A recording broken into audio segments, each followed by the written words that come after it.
سناؤ حضرت کرما والے پیر تو سب اونچے ہیں، اور ہمارے پیر و مرشد پیر کرما والے. اور میں یقین سے کہتا ہوں، صدق کے دل سے کہتا ہوں، جو بندہ حضرت کرما والے کا مرید ہو جاتا ہے اور صدق کے دل سے ہوتا ہے، سچے دل سے محبت کرنے والا، تو ہمارے کرما والے اس کو بھی کرما والا بنا دیتے ہیں، اسے بھی کرما والا بنا دیتے ہیں. اور اس پر بھی اتنا کرم فرماتے ہیں کہ نہ اسے دنیا کی پرواہ ہوتی ہے، نہ اسے قبر کا ڈر، نہ بدل ماجر کا ڈر ہوتا ہے. ایسا کرم فرماتے ہیں. بلکہ مولانا غلام علی اکاڑوی رحمت اللہ علیہ اکاڑے کے اندر رہتے تھے. وہ کہتے ہیں کہ ایک مرتبہ ہم کافی علماء کرام مل کر گنج کرم رحمت اللہ جی کرما والی سرکار کی بارگاہ میں آئے. جب ان کی بارگاہ میں آئے تو ہم بیٹھے رہے کافی دیر. جب عصر کی نماز ہوئی، نماز ہم نے پڑھی، نماز کے بعد ہم نے اجازت مانگی، حضور ہمیں اجازت فرما دو ہم واپس جاتے ہیں.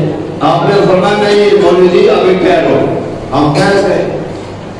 پھر یہاں تک کہ شام کا وقت ہو گیا، شام کی نماز پڑھی، پھر اجازت مانگی. انہوں نے کہا کہ نہیں ابھی ٹھہرو. عشاء کا وقت ہو گیا، عشاء کی نماز پڑھی، پھر ہم نے اجازت مانگی کرما والوں سے. آپ پھر فرمانے لگے مولوی جی ابھی ٹھہر جاؤ. پھر ٹھہر گئے. کافی دیر گزر گئی. پھر آپ آ کر فرمانے لگے مولوی جی اب خرامہ چلے جاؤ، اب چلے جاؤ. کہتے کہ ہم بڑے حیران تھے، بھئی عصر کے وقت بھی اجازت نہ دی اور شام کے وقت بھی، عشاء کے وقت بھی، اب خود اجازت دے رہے ہیں. بہرحال ہم چل پڑے. تو یہ اکاڑے کے اپنا اڈا اور یہ جہاں کرما والے کا آستانہ ہے، جہاں پہلے کوئی آبادی نہیں تھی.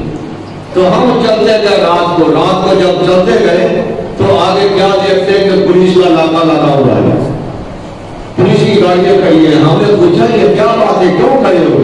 انہوں نے کہا کہ یہاں ڈاکو آئے تھے، انہوں نے ناکہ لگا کر آنے جانے والوں کو لوٹ لیتے تھے. جب ہمیں خبر آئی تو ہم کہاں پہنچے اور ڈاکو کہنے بھاگ گئے.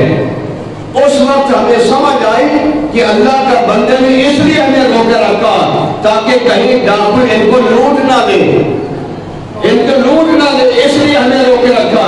اور جب انہیں پتہ چل گیا ڈاکو چلے گئے ہیں تو خود بخود انہوں نے اجازت دے دی کہ چلے جاؤ. تو حضرات محترم، جو اللہ کا ولی دنیا کے اندر انسان کو ڈاکوؤں سے بچا دیتا ہے اور قیامت کے دن وہ اللہ کا ولی دوزخ